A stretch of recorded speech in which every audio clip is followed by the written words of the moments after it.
pessoal, nós vamos trabalhar agora as garantias provisórias de emprego. O que é garantia provisória de emprego ou estabilidade provisória? É a previsão legal que proíbe dispensa de empregado em algumas situações determinadas. Nós temos várias hipóteses de estabilidade de emprego e aí, para te ajudar, eu fiz um quadro, uma tabela para você usar como revisão e coloquei todos os artigos no material. Então a gente vai comentando, vai ler os artigos mais importantes, mas como dever de casa eu quero que você leia todos os artigos, tá? Porque em geral o que cai de estabilidade provisória é a letra da lei.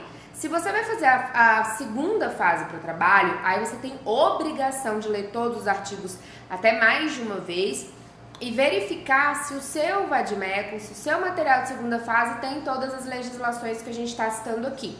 Porque muitas dessas legislações, elas são esparsas, tá? Muitas, na verdade, a maior parte dos casos de estabilidade não está na CLT, então você tem que tomar cuidado para saber se o material que você está levando para a segunda fase tem a legislação que a gente está apontando e tem que ter cuidado porque a segunda fase da OAB adora estabilidade.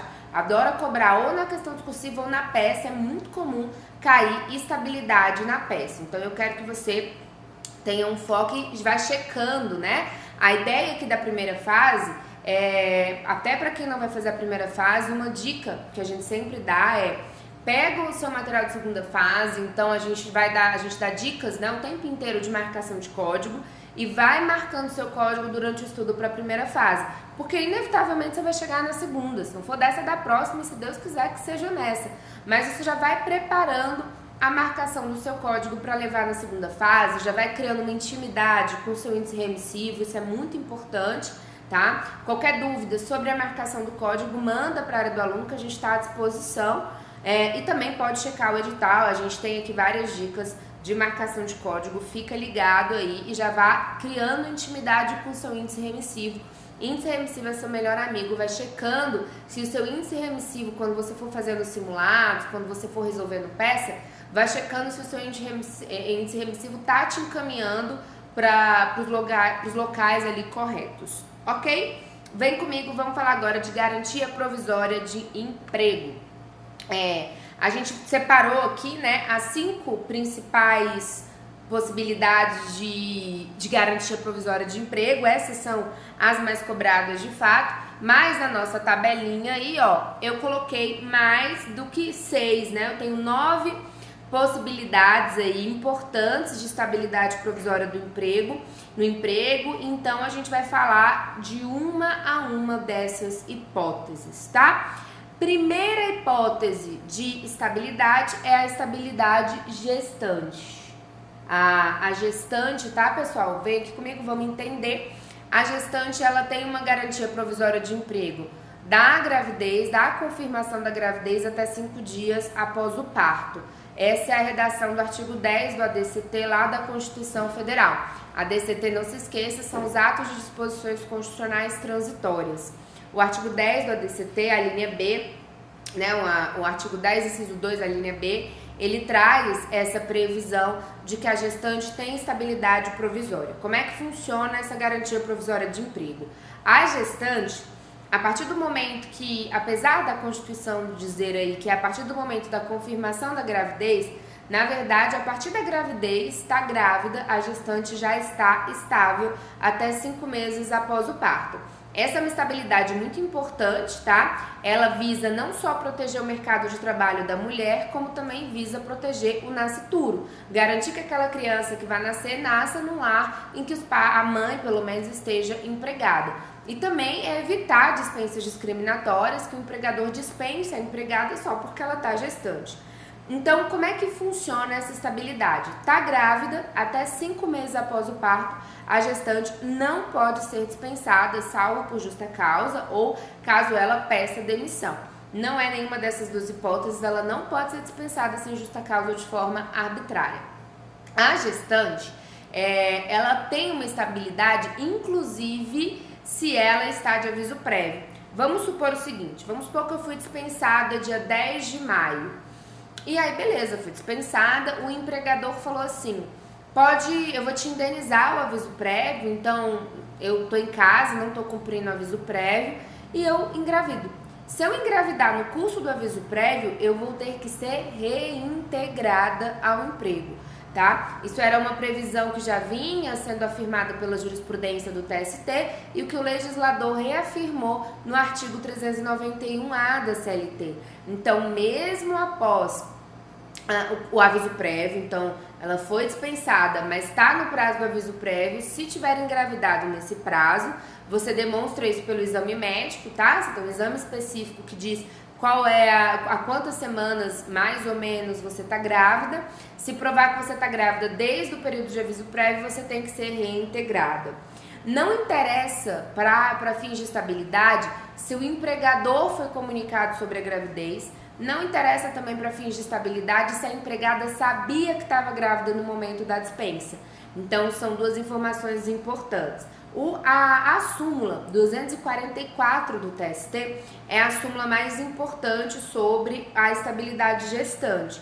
A súmula 244 vai falar também, além desses pontos que a gente já apontou aqui, ela vai falar também que a empregada gestante, se ela requerer essa indenização ou a reintegração depois do prazo de estabilidade, porque vamos pensar aqui comigo, eu tenho, durante essa minha estabilidade gestante, eu tenho a partir da gravidez até 5 meses após o parto.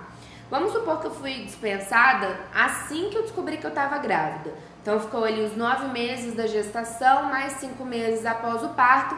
A estabilidade gestante, ela dura mais ou menos uns 14 meses. A gente sabe que a prescrição trabalhista, ela é de 2 anos após o fim do contrato. Então, pode ser que eu proponha a minha reclamação trabalhista depois dos 14 meses.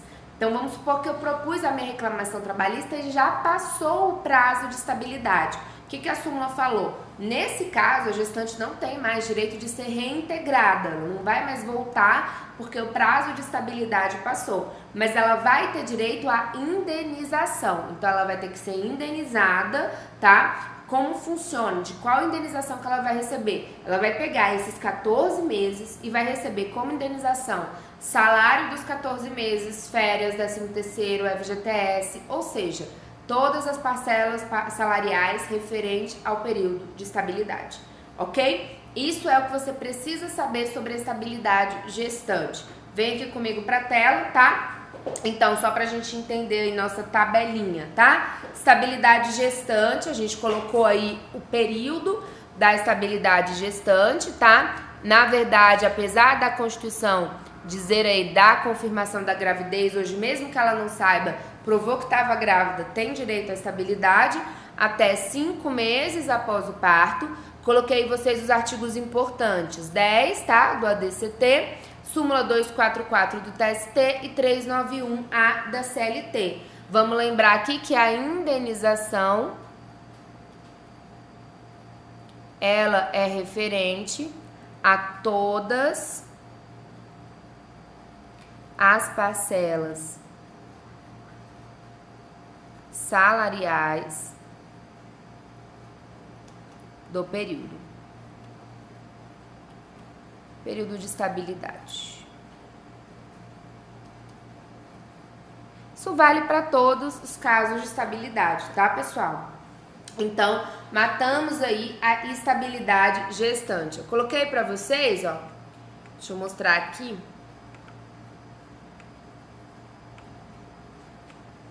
Só um minutinho, a gente colocou aí, tá um pouquinho pra frente. Aqui a estabilidade gestante, eu coloco aqui pra vocês todos os artigos, tá? Então, o artigo 10 do ADCT, a súmula 244, 391A, tá? A gente tem aqui, vou só ler aqui pra vocês também, isso aqui é mais difícil de cair, mas vai aqui, né? A Lei Complementar 146 de 2014, ela acrescentou o seguinte: o direito prescrito na linha B do inciso 2 do artigo 10 do ADCT, que é exatamente a estabilidade gestante, nos casos em que ocorrer o falecimento da genitora, será assegurado a quem detiver a guarda do seu filho, tá? Então, aqui eu teria como garantir a essa empregada, tá?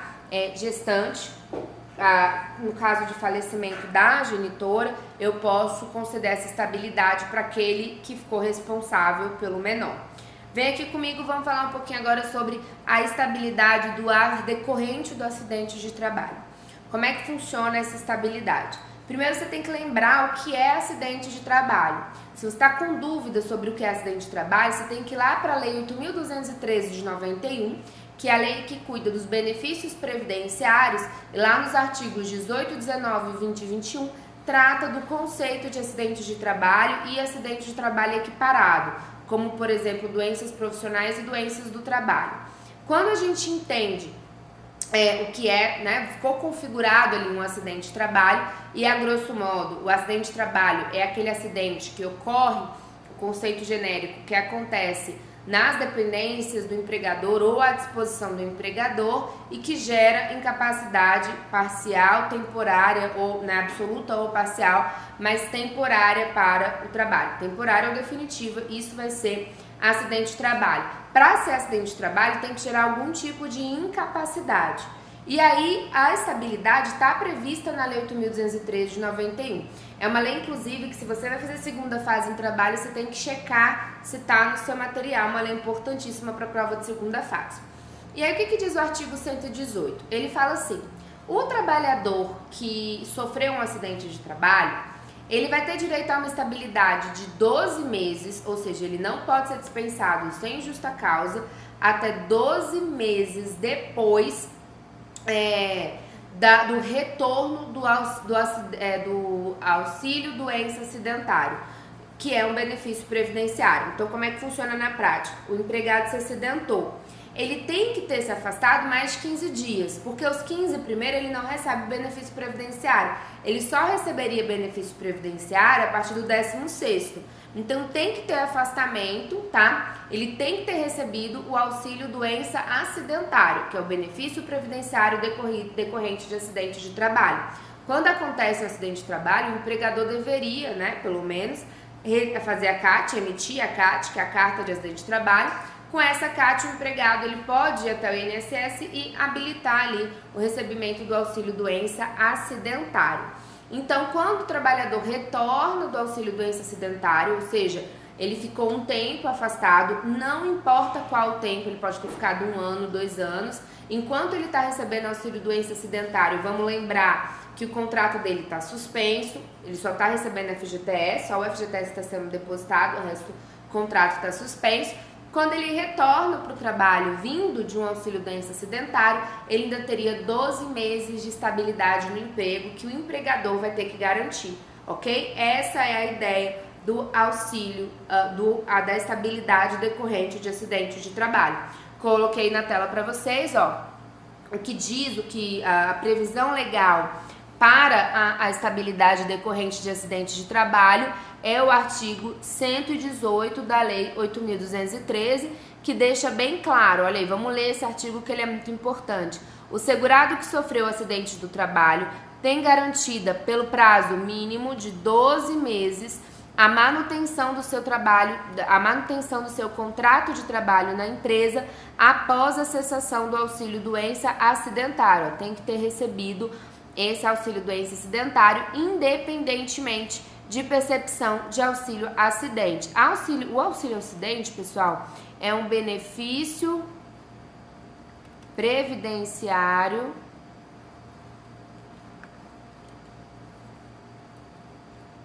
ele é um benefício previdenciário indenizatório.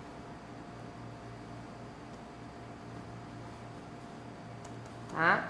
Ele não substitui a renda. Ele é uma indenização que é um benefício previdenciário indenizatório concedido para aquele empregado que teve a sua capacidade laboral reduzida, tá? Vocês podem anotar aí, capacidade laboral reduzida. Ok? Súmula 378, ela é muito importante, tá? Quero ler com vocês aqui o inciso 2º e o inciso 3º dessa súmula. Vou destacar ele aí para vocês, porque eles são muito importantes. Olha o que diz o inciso 2º da súmula 378 do TST. São pressupostos para a concessão da estabilidade o afastamento superior a 15 dias e a consequente percepção do auxílio-doença acidentário, salvo se constatada após a despedida doença profissional que guarde relação de causalidade com a execução do contrato de emprego. Pessoal, por que ele excepciona o caso da doença profissional? É porque nesse caso, o empregado ele não percebe imediatamente que a doença tem relação com o trabalho e muitas vezes essa doença ela só vai se manifestar tempos depois. Então, nesse caso, ficou configurada a doença do trabalho, não necessariamente essa estabilidade começa depois do retorno do auxílio doença acidentário, porque pode ser que ela tenha gozado benefícios previdenciários sem saber que aquela doença era doença do trabalho. Então, a doença do trabalho ela demora mais para ser verificada, tá? Tanto a doença do trabalho quanto a doença profissional são acidentes de trabalho equiparado. Volta aqui para a tela, vamos ler o inciso 3º. O empregado submetido a contrato de trabalho por tempo determinado goza da garantia provisória de emprego decorrente de acidente de trabalho prevista no artigo 118, da 213, tá? Eu quero colocar uma observação aqui para vocês, lá na nossa tabela, eu vou voltar aqui, lá para a nossa tabela.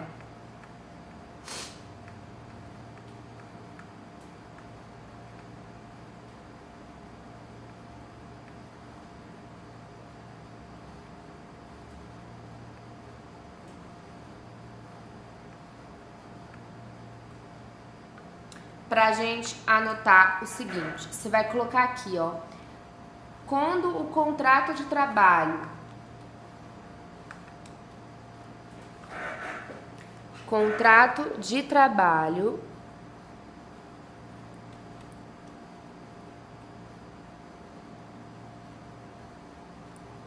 por prazo determinado, a gente tem duas situações em regra de estabilidade: acidente de trabalho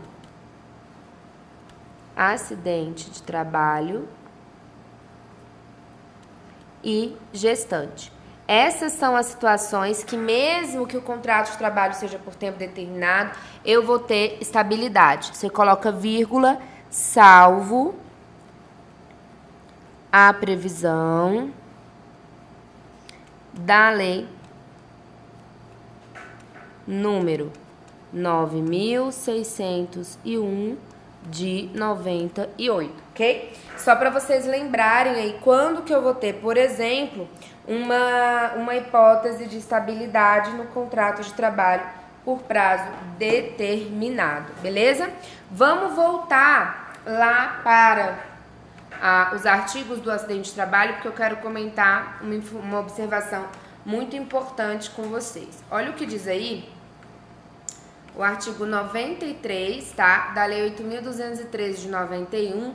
Esse artigo ele traz pra gente uma espécie de cota para contratação de pessoas com deficiência, tá? Esse artigo 93 aí, se vocês quiserem anotar, tá na Lei número 8.213 de 91. Ele traz de fato uma espécie de cota para que as empresas contratem empregados com deficiência. E aí o artigo 93 traz essa cota. Olha como funciona. A empresa com 100 ou mais empregados está obrigada a preencher de 2 a 5% dos seus cargos com beneficiários reabilitados ou pessoas portadoras de deficiência habilitadas na seguinte proporção. Lembrando que são, né, ou pessoas reabilitadas ou pessoas com deficiência, tá, pessoal? Hoje é a nomenclatura mais correta aí, considerando o Estatuto da Pessoa com Deficiência. Então, as empresas que têm mais de 100 empregados, tem de 100 até 200, ela tem que ter 2% dos seus empregados nessa situação, de 201 a 500 empregados, 3%, de 501 a 1.000, 4%, de 1.001 em diante, a 5%. Por que a gente está falando disso na aula de estabilidade? Porque se a empresa dispensa um empregado com deficiência e não está cumprindo a cota, ela necessariamente tem que contratar um outro imediatamente na mesma condição. Se ela dispensar, se ela está no limite da cota, dispensou um empregado, não está cumprindo a cota, ela não pode dispensar esse empregado. Então é uma espécie de garantia provisória de emprego que o empregado reabilitado ou com deficiência tem, de ter a garantia do emprego até que a empresa contrate outro empregado na mesma situação. Beleza? Volta aqui para a tela comigo.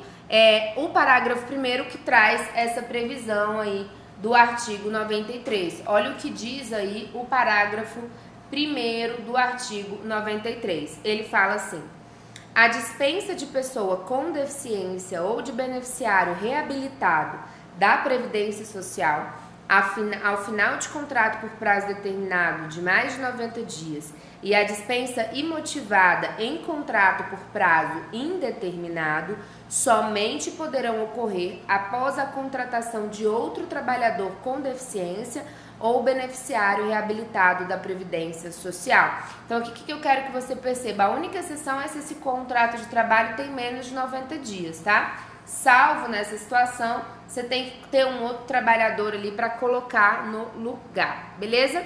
Vamos voltar lá para a nossa tabela.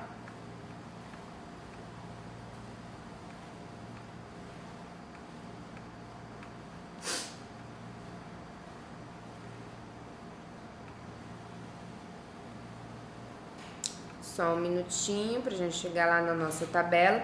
E aí, pessoal, eu destacaria, se você está assim, sem tempo, quais as espécies aí de estabilidade que você tem que conhecer de qualquer jeito, as mais cobradas. Eu entendo aí que as mais cobradas, tá, são a estabilidade gestante, a estabilidade acidentária e a estabilidade do dirigente sindical. São as mais cobradas, tá? Então vamos falar aí da terceira hipótese de estabilidade, que é a estabilidade do dirigente sindical. Vem aqui comigo para a tela como é que funciona a estabilidade do dirigente sindical. Primeiro, o dirigente sindical é aquele trabalhador eleito para a atividade sindical, para representar os trabalhadores ali, o sindicato, tá? Perante os empregadores nas negociações coletivas e tudo mais. O representante, o dirigente sindical, ele é eleito pelo sindicato. O sindicato pode ter quantos dirigentes sindicais quiser, só que até por uma interpretação da lei, o TST limita essa estabilidade a 7 dirigentes sindicais por sindicato. Então, os 7 primeiros dirigentes sindicais do sindicato é que vão ter essa estabilidade. Se o sindicato tem mais de 7 dirigentes sindicais, serão todos que vão ter essa estabilidade, só 7. O dirigente sindical, ele tem estabilidade do registro da candidatura até 1 ano após o fim do mandato. Então, esse dirigente sindical, no momento que ele registra a candidatura, ele já tem estabilidade. Se ele for eleito, ele fica com estabilidade durante todo o mandato e mais 1 ano ainda. Se esse dirigente sindical registrou a candidatura e não é eleito, ele tem estabilidade do momento que ele registra a candidatura até o dia da eleição lá que registrou que ele perdeu, ok? O dirigente sindical, a gente tem uma cobrança enorme porque ele tem algumas peculiaridades. Para que o dirigente sindical seja dispensado, o empregador precisa propor um inquérito de apuração para falta grave, que é para garantir que esse empregado de fato tenha cometido justa causa. Então, o dirigente sindical, para que ele seja dispensado, precisa-se ter ali a propositura de inquérito para apuração de falta grave, que é um procedimento especial do processo do trabalho, muito simples, tá? Que serve, na verdade, para apurar se ele teve ou não, sofreu ou não uma falta grave, ok? Súmulas importantes sobre o dirigente sindical. O dirigente sindical, se ele registrar a candidatura no curso do aviso prévio, ele não tem estabilidade, porque ele já tinha conhecimento previamente que estava dispensado, tá? Ao contrário da gestante e ao contrário do empregado acidentado. né? Então, na situação do dirigente sindical, mesmo que ele tenha registrado a candidatura no curso do aviso prévio, ele não vai ter estabilidade. E aí a gente ainda tem mais uma súmula do TST que vai falar que o conselheiro fiscal e o delegado, ele não tem estabilidade igual o dirigente sindical, porque eles não são eleitos, eles não estão representando as categorias, eles têm uma atividade muito específica. Ok? Vem comigo para a tela. Olha aí o que eu coloquei para vocês, tá? Dirigente sindical, 7, a gente tem essa limitação de 7 por sindicato, mais os suplentes, ok? A estabilidade dele é do momento do registro da candidatura, então é do registro da candidatura até 1 ano após o fim do mandato. Coloquei para vocês toda a fundamentação da estabilidade do dirigente sindical, tá? Tá lá no artigo 8º da Constituição, a própria Constituição traz essa estabilidade. Tá lá no artigo 4.3, parágrafo 3º da CLT. A gente tem previsão importante nas OJs 365 e 369 e a súmula 369 e 379. Tem que lembrar que esse aqui, ele precisa de inquérito para apuração de falta grave. Se você quiser colocar uma observação aqui, ó, tanto o acidente de trabalho como a gestante, além do contrato por prazo determinado, no aviso prévio também, se essas situações ocorrerem, gera estabilidade. As outras, não, tá? Então, para o dirigente sindical, ele não vai ter estabilidade se o registro da candidatura tiver acontecido durante o aviso prévio. Vamos falar aqui das outras na própria tabelinha, lembrando, tá? Que você pode acompanhar a leitura de todos os artigos no material. Vamos falar então do representante dos empregados eleitos, os empregados que são eleitos para cargo de direção da CIPA, tá? Aqui também titulares e suplentes, dirigente sindical também, tá, pessoal? Titulares e suplentes, ok? Vem aqui comigo pra gente entender o membro da CIPA. Primeiro, o que é CIPA? CIPA é Comissão Interna de Prevenção de Acidentes. É uma comissão, ela tem previsão lá na NR5, tá? Uma norma regulamentar do antigo Ministério do Trabalho que cuida da CIPA. O empregado que é eleito pela CIPA para representar os trabalhadores que compõem a CIPA, ele pode ser representante dos empregados ou ele é indicado pelo empregador e aí ele representaria o empregador na CIPA. Os que são indicados pelo empregador, os que representam o empregador, não têm estabilidade. Então aqui você já vai lembrar que só tem estabilidade, tá? Aquele empregado que é representante dos empregados, que foi eleito. Porque o que é representante dos empregados, ele foi eleito para essa atividade. E aí o membro da CIPA, que é eleito representante dos empregados, ele tem estabilidade do registro da candidatura até 1 ano após o fim do mandato. Tanto os empregados tanto os titulares quanto os suplentes, ok? Segunda observação e última sobre a estabilidade da CIPA. Na organização da CIPA, que é uma comissão que tem a função de verificar se o ambiente de trabalho é digno, se ele está seguro, mostrar para o empregador quais são os riscos de acidente de trabalho. Dentro dessa CIPA, a gente tem presidente e vice-presidente. O presidente, ele é indicado pelo empregador, ele não tem estabilidade. Agora, o vice-presidente é eleito pelos empregados e aí o vice-presidente tem estabilidade, ok? Vamos anotar isso aí na nossa tabelinha, tá? O vice-presidente é eleito pelos empregados. Esse tem estabilidade, tá? Pode colocar aqui, ó, uma observação. Os membros indicados pelo empregador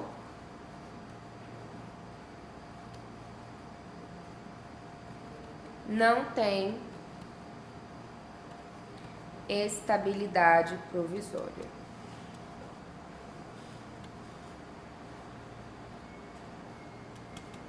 Tá? Depois, se você tiver curiosidade, quiser dar uma olhadinha na NR5, não cai na sua prova, só para curiosidade, tá?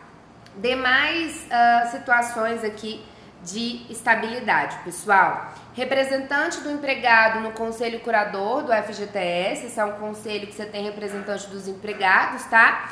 E aí, nesse caso, o empregado ele vai ter estabilidade do registro da candidatura até um ano após o fim do mandato, ok? Tem também aqui, por previsão legal, precisa de inquérito para apuração de falta grave. Só precisa de inquéritos que eu coloquei aqui nessa tabelinha de observação que precisa, tá, pessoal? Então, aqui a gente tem essa estabilidade do membro curador. A gente tem a estabilidade dos representantes dos empregados na comissão de conciliação prévia, tá? Tanto os titulares quanto os suplentes. Lembrando que a estabilidade do membro da comissão é da eleição até um ano após o fim do mandato, previsão na CLT.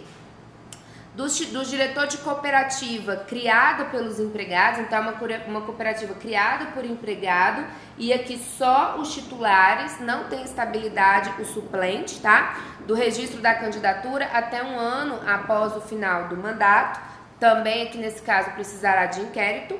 Do membro da comissão de empregados, é uma comissão, tá? Que acontece nas empresas com mais de 200 empregados, você elege um empregado para representar os empregados, né, nessa comissão.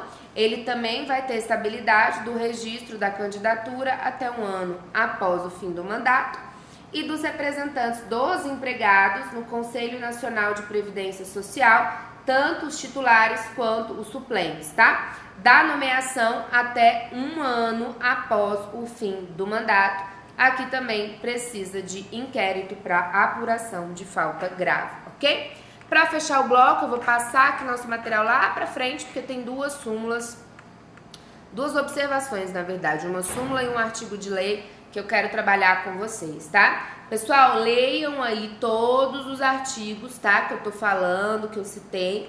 São artigos muito importantes pra gente continuar, pra vocês fixarem o conteúdo. Qualquer dúvida, manda pra gente. Só chegar lá no final, só um minutinho.